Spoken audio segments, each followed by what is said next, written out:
morning, everyone. We know that we are in a tight schedule, but this is a really interesting session, the Urban Laboratory session, inspired in the Expo, sharing experiences, learning from others, and collaborating and partnership for the future of cities.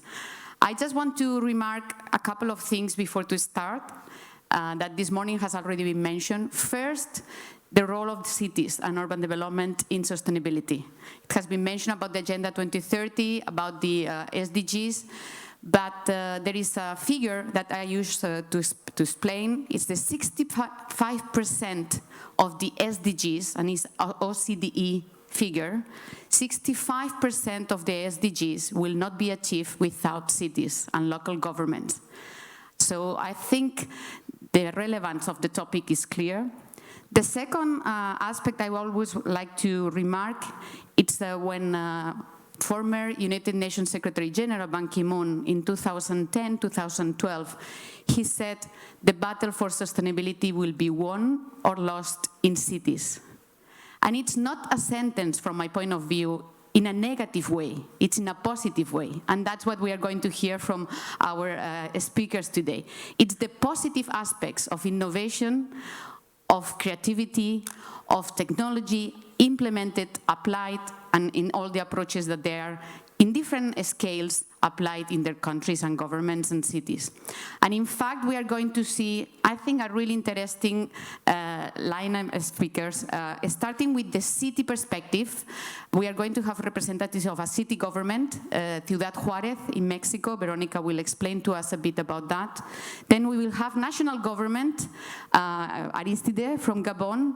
We will also have Robert talking about a region, the Caribbean, how important is the issues of climate and sustainable urban development and balanced territorial development. And then we will have Salvador coming back again to the city level. So we will start from the city and we will end at the city. But Salvador has worked for more than 20 years, well, more than that, in different cities, applying all his approaches that he will explain us a lot of that later. So I'm the moderator. Salvador has told me I should be I should be generous with them, but you have housekeeping. You have 5-6 minutes. Let's try to make it happen. I don't think we will have time for the questions, but if someone has really something important to say, please let us know. But let's start with Verónica, and then we will keep going with the rest of the speakers. Verónica González is the Director of Resilience of Ciudad Juárez in Mexico. She has a PhD in urban studies, but she also is an expert in resilience. She has been working in different parts of Mexico, but in the last 10 years, she has been in Ciudad Juárez with this program on resilience, but she will explain us a bit more. Verónica, please, all yours. Thank you. Muchas gracias, Ana. Pues primero agradecer la invitación a las autoridades de Málaga. Me siento muy honrada de representar mi ciudad aquí, mi país. Y pues segundo, desearles Thank you very much que sean la ciudad elegida para que for having invited me. Este evento internacional. Les deseo de verdad mucho éxito en esta aplicación. Bueno, pues me gustaría Thank you for having me here today. First of all, I wanted to talk about where is Ciudad Juárez. Maybe even if it's a well-known city, unfortunately we do have some difficult situations. About 10 years ago, there was a violent situation in the north of the city, and our city was quite affected by this violence. This had to do with drug trafficking. We are in a strategic area in the north of the city, near the United States of America, right on the border, Texas del Paso. Here on the map, we can see how the city has grown.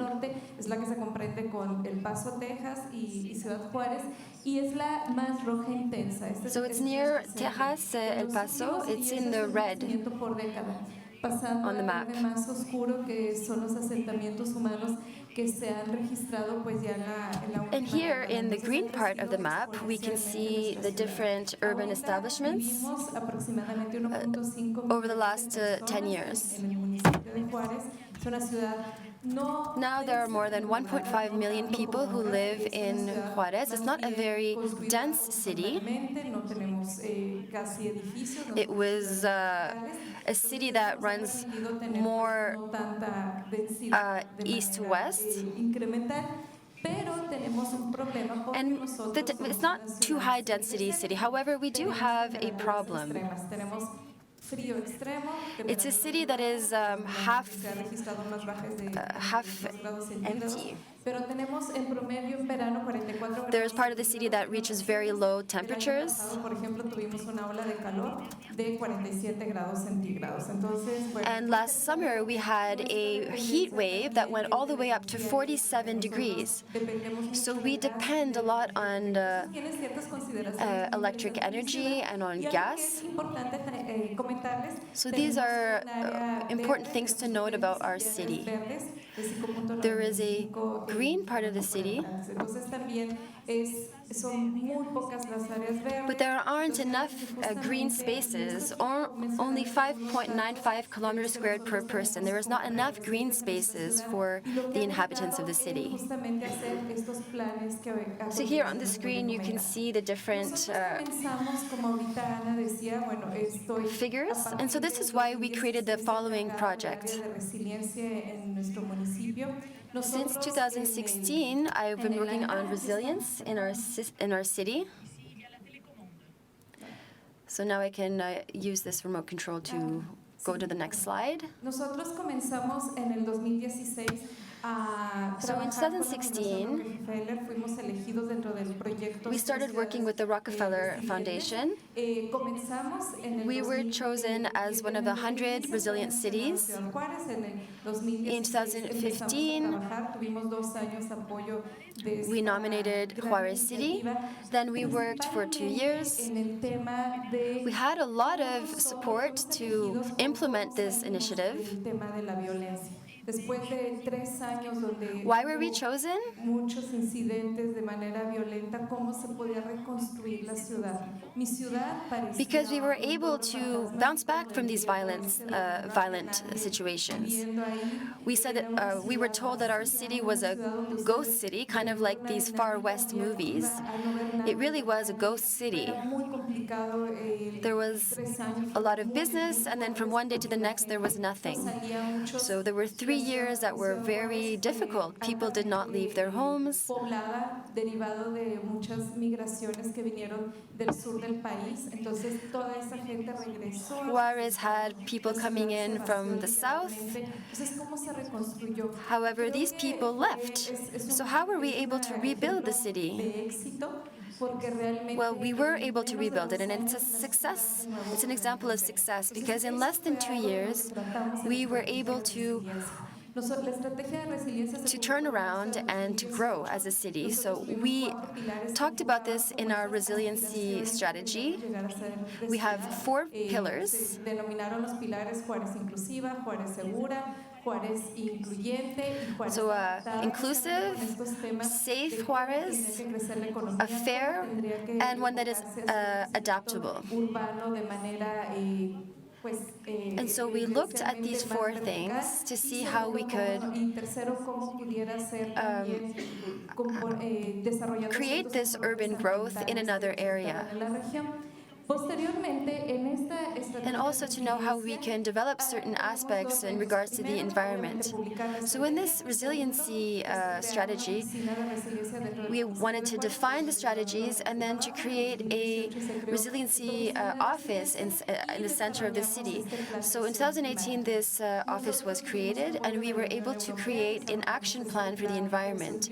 The European Union supported us. We created this plan, and we were able to put forward propositions to be able to adapt the cities. In Europe, you are more advanced than we are. So we put forward this proposition that 18% of greenhouse gas emissions be reduced.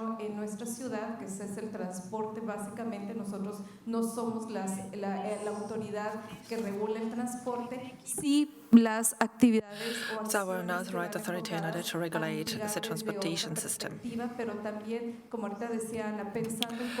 However, we would also like to try to mitigate the impact of public transport. That's why we try to make sure that the city could become more innovative in order to reduce the impact of the transportation system. In 2021, I was a part of the new municipal authorities, and we decided to launch new development plans, even if 8% of the actions have already been implemented since 2015. In 2021, we still had two to work on, and we're currently working on with UN Habitat, the UN organization, and we are developing Ciudad Juárez Vision 2040. Hence, we are trying to develop the city following a more holistic approach. We would like to make sure that this city can manage all the emerging situations. Since 2019, we have been following the emergence plan. At the time, we didn't have a lot of immigration, but now we have to deal with a lot of immigration, especially from people from Venezuela or globally Latin America. Abiding by the Ciudad Juárez 2040 vision, we are currently taking into account the new immigration rate, which is far higher than in the past. And we're also trying to develop our right to the city charter, taking into account what we are trying to put in place. We are currently updating the political constitution of Chihuahua, the Chihuahua region, where Ciudad Juárez is located, and we are trying to take into account the right to cities in Ciudad Juárez, which is the main city of the Chihuahua state, but in the entire country as well. In the entire state as well, sorry. So we are using that politically in order to develop our city, but not only our city. So thank you very much. It was perfect. And I think we hear about what Carlos Moreno was saying, also about the right to the city. We also hear about planning and preparing for 2040.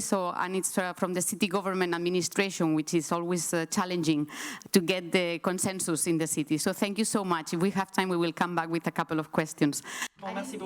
Aristide Kassangoye is the Councillor for Ecosystem Services and SDGs of the Ministry of Water and Forest of Gabon.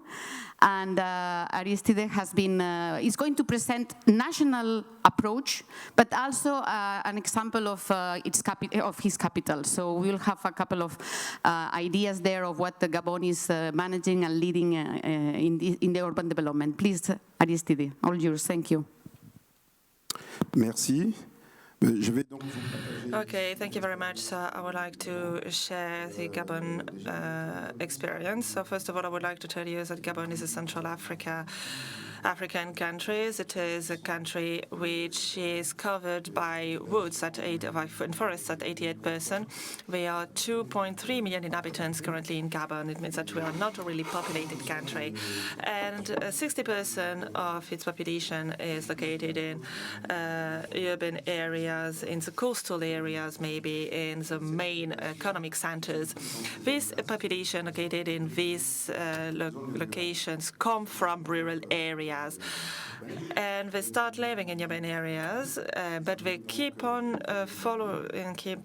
living in a more rural way, and they are importing this way of life in the urban areas. So we need to make sure that the urban development is taking into account these populations following a rural way of life transposed in cities.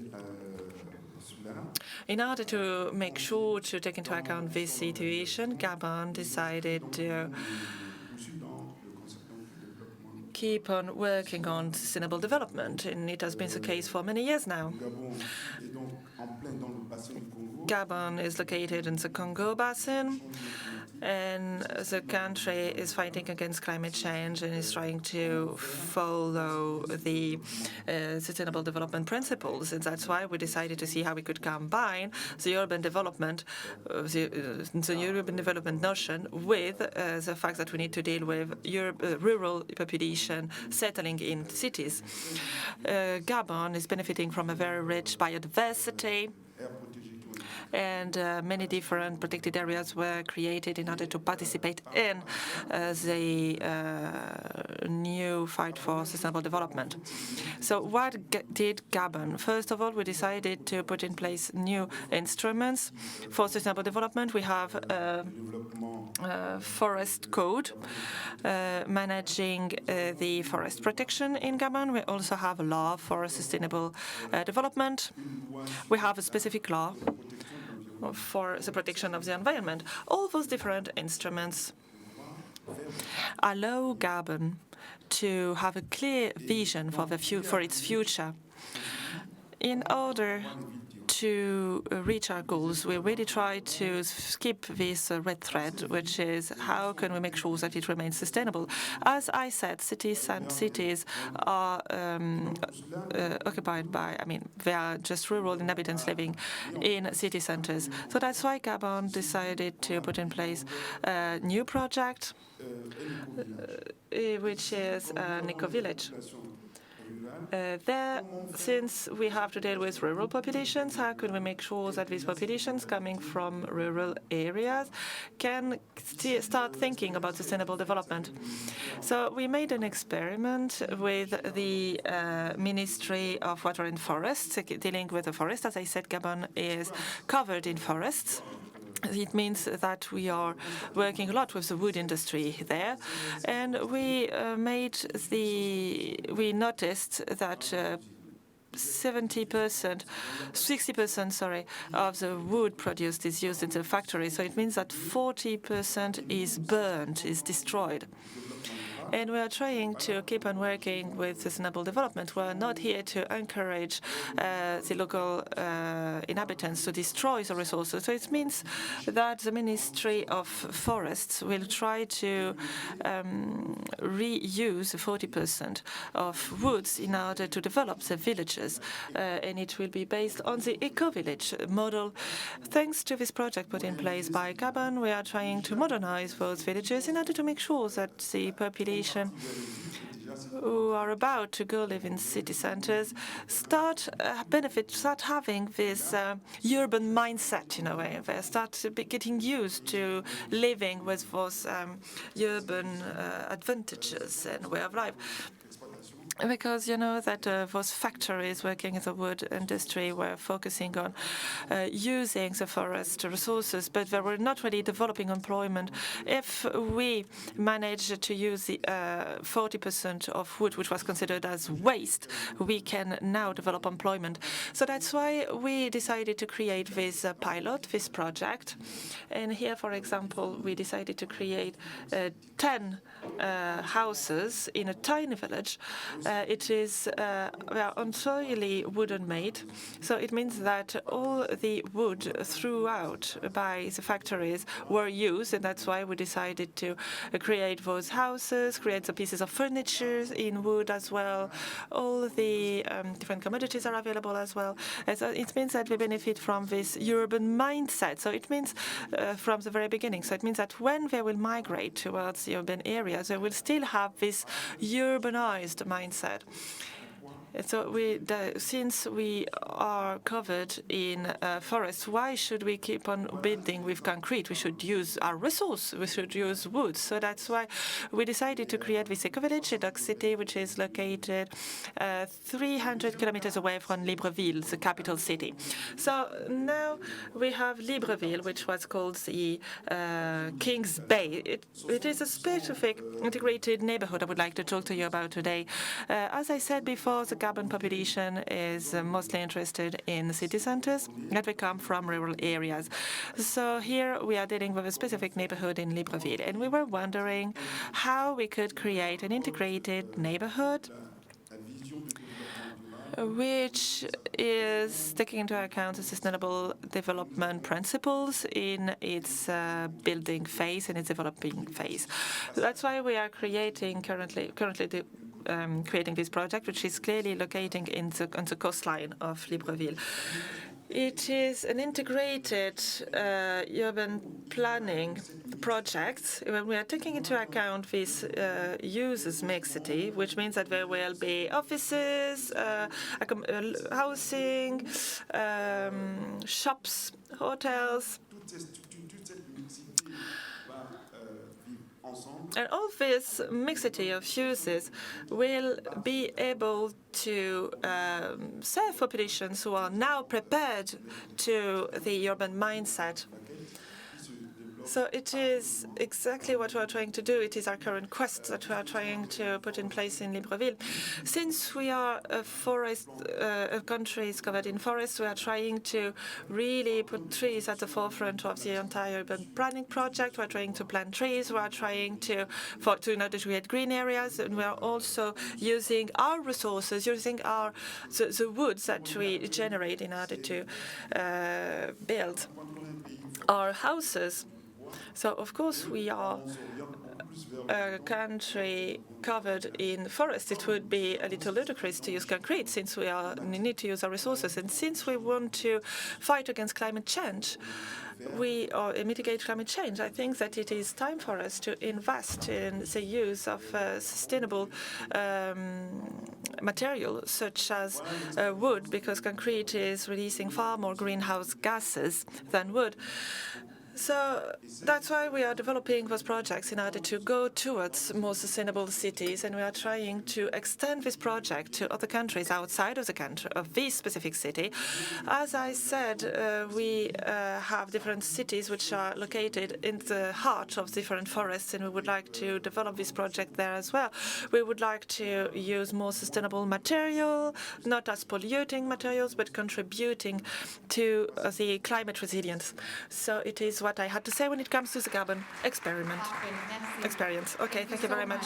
Really interesting, and I think we have seen this morning from the city perspective, but it's really interesting about the national perspective. And in fact, in Habitat 3 with the On Habitat, the national urban policies or the national territorial development, it's one of the key tools that countries are using. And to showcase how at the national level, and this polycentric approach, not only in terms of the neighborhoods from the city, but polycentric in the territorial approach for the whole territory of a nation is really, really interesting. And it's really one, I will say, of the assets of this theme proposed by Malaga, because it's necessary to show from each of the different countries how at the national level it's also working that territorial balanced and polycentric approach that we all want to see in order to achieve the global sustainability. It's a local dialogue, but it's a global fight. So I think it's really interesting that we have your example, and really thank you so much, Aristide. Robert Le Hunte is the Executive Director at the Inter-American Development Bank for the Caribbean region, representing Trinidad and Tobago, Bahamas, Barbados, Guyana, and Jamaica. He's a former Minister of Public Utilities in Trinidad, and previous to that, I think he has been working in the private sector for long, 6 years in Ghana and in other places. So, Robert, please, your turn. Thank you very much. Good morning, ladies and gentlemen. All protocols observed. It is indeed a pleasure to be here and to share a perspective on some of the work that the Inter-American Development Bank has been doing to propel sustainable urban development in Latin America and the Caribbean region. Let me say I will not be giving an example of any particular projects that we've been doing, but just giving you some challenges that are also being faced by countries in our region as we deal with the whole issue of sustainable cities, resilient infrastructure, etc.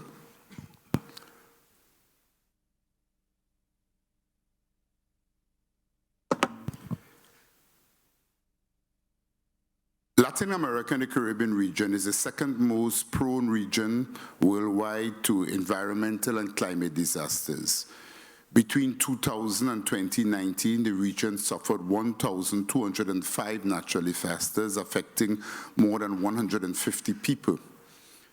What I would say is between 1950 to now, there have been 511 disasters that have been hitting small countries. Two-thirds, if you are not aware, two-thirds of those disasters have actually hit the Caribbean region, and it has killed over 250,000 people. The IMF estimates that the economic impact of hurricanes in the Caribbean could be as high as 5.7% of GDP on average, and that figure will increase to between 22 and 77% by year 2100 in a global warming scenario of high CO2 concentration and high global temperatures. So if you understand why we in the Caribbean are very much concerned about high temperatures, I think when you are facing 77% of your GDP that could be destroyed, you could understand a little bit clearer. Oh, sorry. So, okay, no problem. I'm not ready. All right. The irony is that most of the countries in Latin America and the Caribbean face this stress despite their low contribution to global greenhouse gases emissions. In fact, I just came back from Panama City, where I attended the IADB's AGM, which is one of 3 countries in the world whose emissions are carbon negative, along with Bhutan and Suriname, which is also from the region. So 2 of the 3 countries in the region that are actually carbon negative come from the region, yet still these are the countries in the region that are facing all of these challenges. The reality is that without concentrated climate action by 2050, more than 17 million people in Latin America and the Caribbean could be displaced to escape the effects of climate change, increase migration to cities, and increase urban population growth by up to 10%. Despite the challenges, the cities of our region have great potential to become vibrant centers that support innovation, entrepreneurship, community engagement, human capital development, etc. The IADB have partnered with and are working with the countries in the Latin American region for over 6 years, have developed several approaches to help our countries reach this potential. And while I will speak today in my personal capacity and not on behalf of the IADB, I am eager to share with you some of the work that the bank has been doing in these areas. The work of the IADB in Housing and Urban Development Division are structured around 4 areas. 1, urban infrastructure and services, including neighborhood upgrades, housing, habitat, public landscape and heritage, and institutions, governance, and management. One of the most notable approaches emanating from this division is the emergence of the Sustainable City Program. This is a technical assistance program provided to direct support to governments in the development and execution of city plan actions.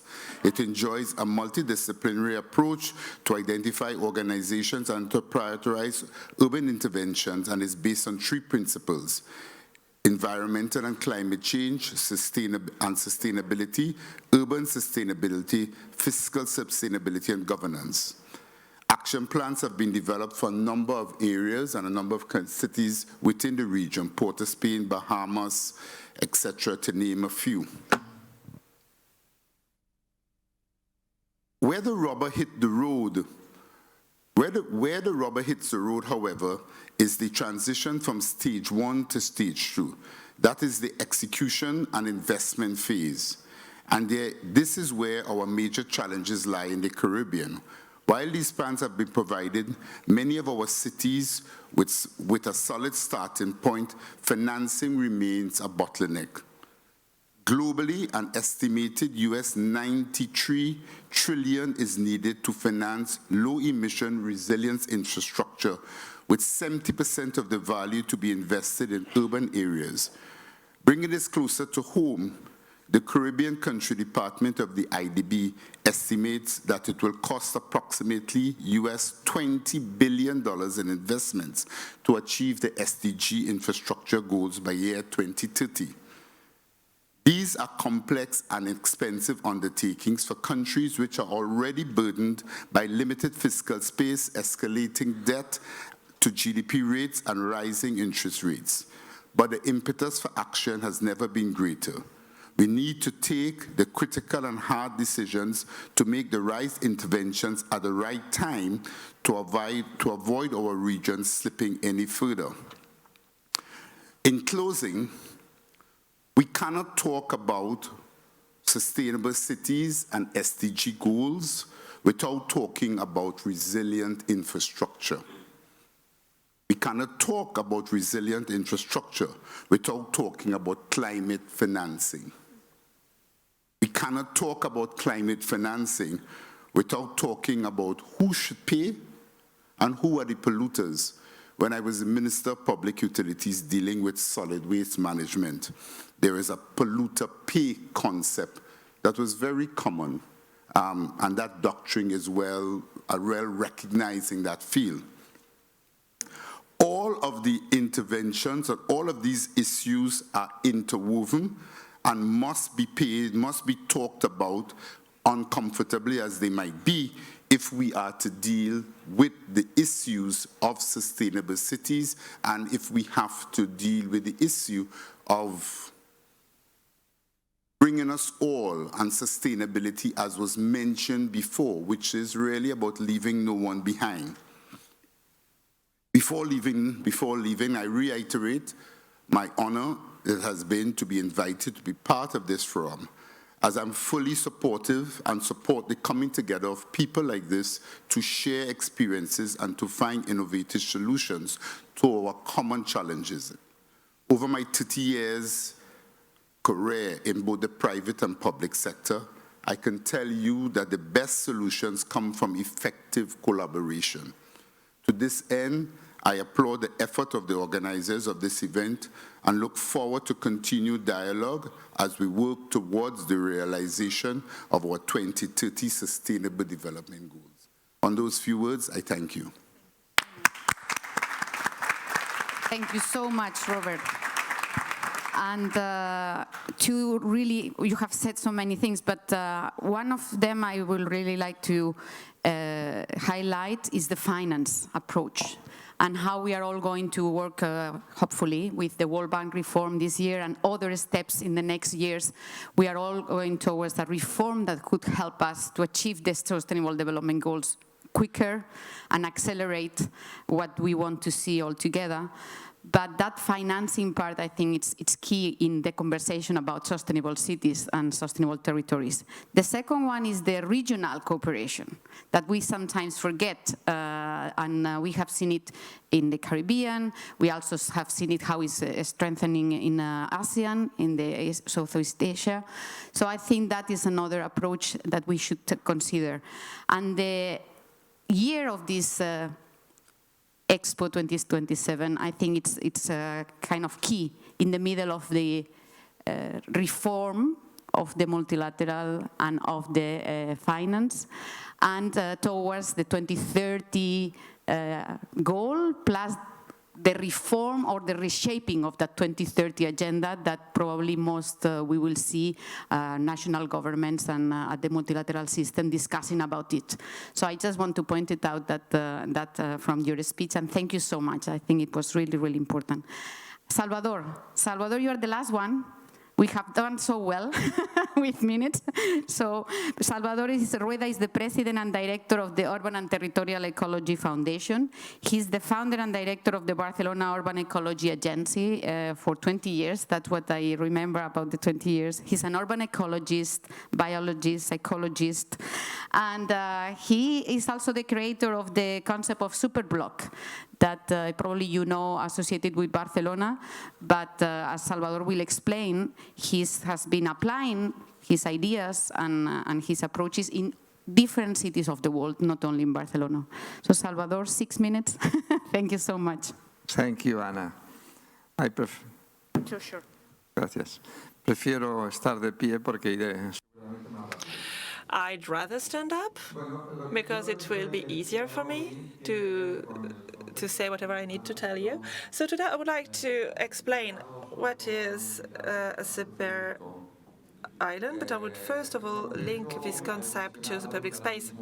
It is a concept that evolved, and it represents the basis of what we call an ecosystem-based urban system, as Mr. Moreno explained it to us before. And it is wonderful because it allows us to develop so many different things in urban areas. But what is crucial is that we can do it using the urbanism instruments that we developed. The main idea behind that is to create local concepts following the models that I created by the end of the 80s. We were wondering how it would be possible for us to reach the right mixity level and the right social cohesion. Carlos Moreno talked about it today, and I'm delighted that he did, because those terms have been existing since the end of the 80s. And especially there is a specific book which completely explains those concepts. It is a wonderful marketing tool.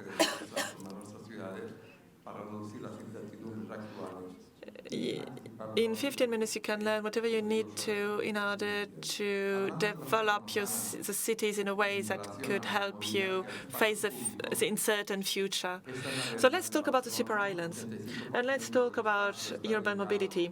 Here is a Barcelona city. 80% of that area is dedicated to road traffic. If we want to change this reality, because it has a very strong impact,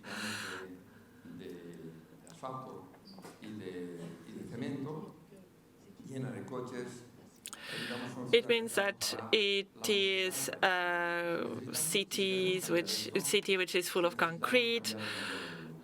And if we want to change this model, it means that we need to change the mobility model. In order to do so, we need to adopt a new model which is not preventing the city from functioning properly. I would like now to talk about a very efficient model which could be extended more quickly and for cheaper. It is a model being supported by a network where the different elements are distance from 400 to 500 meters from one another. It means that we can make sure that areas dedicated to mobility could be used for other purposes. Only 15% of the traffic would be reduced, so we are talking about 6 million square meters of the Barcelona city which were used differently. The different red lines are also taking into account all the transport networks, the bike path and the public transportation network. What remains is those lines. Within those lines are the pedestrian areas. But we shouldn't forget that to walk is also a transport mode. When you're an urbanist, you want to create new space for pedestrians. But sometimes we tend to forget that the most important is not the way we would go from A to B, but what we're doing from A to B. What is crucial is to try to stop having a pedestrian-centric approach and start going towards a citizen-centric approach, because citizen can do many things. It can benefit from the cultural offer. We can exchange with one another. We can go from one point to another in the city, and sometimes they can't do it because the traffic is too heavy. And on top of that,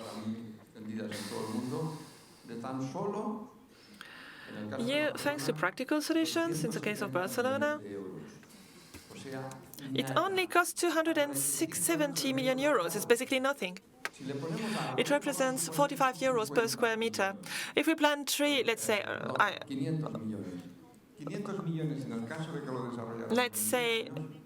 500 million. So it means that it would represent, in 10 years, it will represent 50 million per year.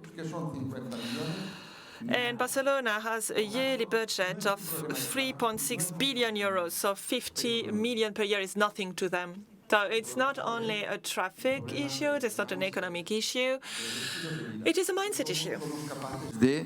Impulsar un proceso de cambio que verdaderamente. It's a lifestyle issue, and so we have to make a change here that would have a huge change for the city. And in Barcelona, that would represent that 45% of greenhouse gases emissions would be reduced. And the atmospheric pollution would be highly improved, with 40 milligrams of hydrogen to just and noise pollution would only be 25 zones above 65 decibels. We would be able to reduce early deaths by all of these changes, and all of this has been published by scientific reviews. So this data has been verified. We would be saving thousands of lives every year.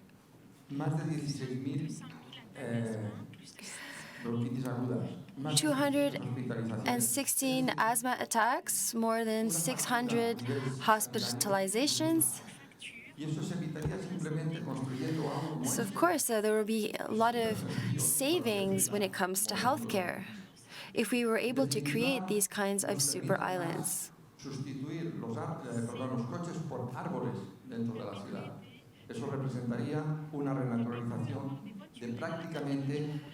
Instead of having cars, we would have trees.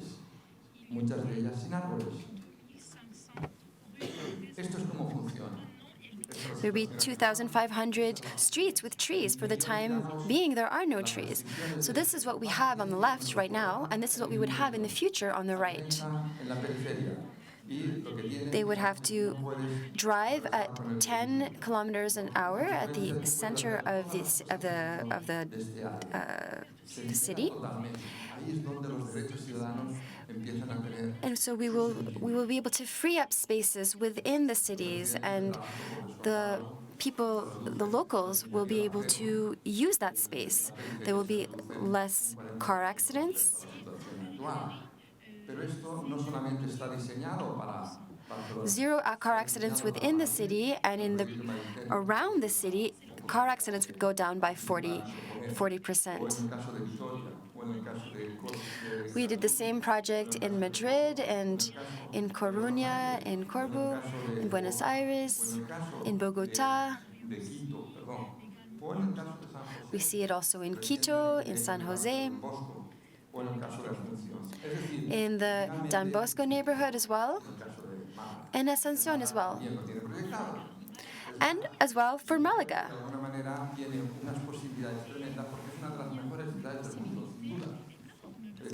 The possibilities are huge. There are many cars right now driving around in the streets. There are no places to park the cars. The project will improve the quality of life for the locals.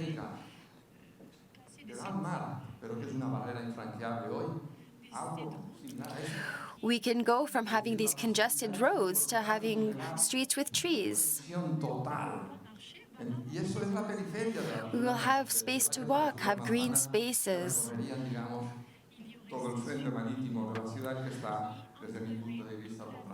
And we will see this all around the city, and it will transform the city, and it will transform the exterior of the city. And we've seen this, it's possible. We've done this in many cities.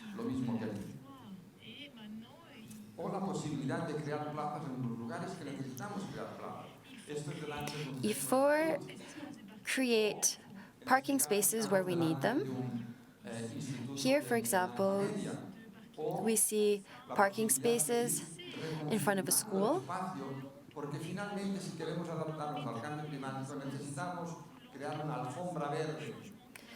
If we want to change for climate change, we need places where shade is created. And this will reduce the impact of floods.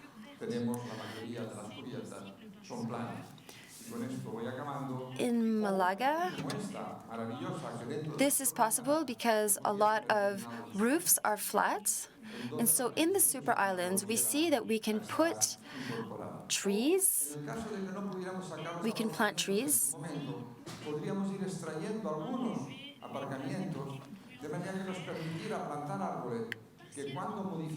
And if we can't get rid of all of the parking spaces, we can get rid of some of the parking spaces and plant trees. We have to think of the citizens and not of the cars. We will have shade. Shade will be created by the planting of these trees. And in front of this final image, this image should make you dream. Because it's a reality. It's possible to do this in cities. This is not just a pipe dream. It is possible to do this. And we have to do it quickly because we're running out of time. Thank you very much. I would like to, as I was already saying, the application of your ideas in all different cities of the world. I think that's an incredible innovation. I would like to say that Spain is leading, and Malaga is one of the cities that has aligned the budgeting and even the plans to the SDGs with the new urban agenda. So there are a lot of local plans in different cities of Spain, also at the regional level, Andalucía, Extremadura, Catalonia, Basque Country. So there is a really commitment towards the urban agenda and the SDGs. Also, the European Union and the Next Generation Funds is helping a lot to implement. And in a way, you have brought those advancements with your idea. And it has been really rich to see the rest of the world also how it's facing the different challenges. And I don't think we have much time for questions, and I apologize for that. But since we were starting late, perhaps with you being so nice speakers and being on time, we will give more space for the rest of the colleagues. But I just would like, first of all, to thank all of you about you have been explaining all the work that you are doing. I think sometimes we don't recognize the positive actions that are taken. We are always talking about the challenges, and I understand that obviously we should rush because no time and because of the climate crisis and emergency that we have. But I think we also need to take time to recognize the work of a lot of people all over the world, working at the local level, regional level, architects, urban planners, economists, sociologists, or anthropologists, that they are really working to improve our cities. And we should use spaces and platforms as the Expos to showcase those positive actions and to coordinate better, to be more efficient, as Robert was saying, in that coordination to accelerate what we want to achieve. And for the architects' colleagues, it was 1928, I think, that Le Corbusier created SIAM, the Congress of Modern Architecture. 1928, 100 years in 2028. So perhaps it's time in 2027 that we all meet to discuss about the model that we want to implement for the next 100 years. Thank you so much. It's a pleasure, and enjoy the session. Thank you. Thank you.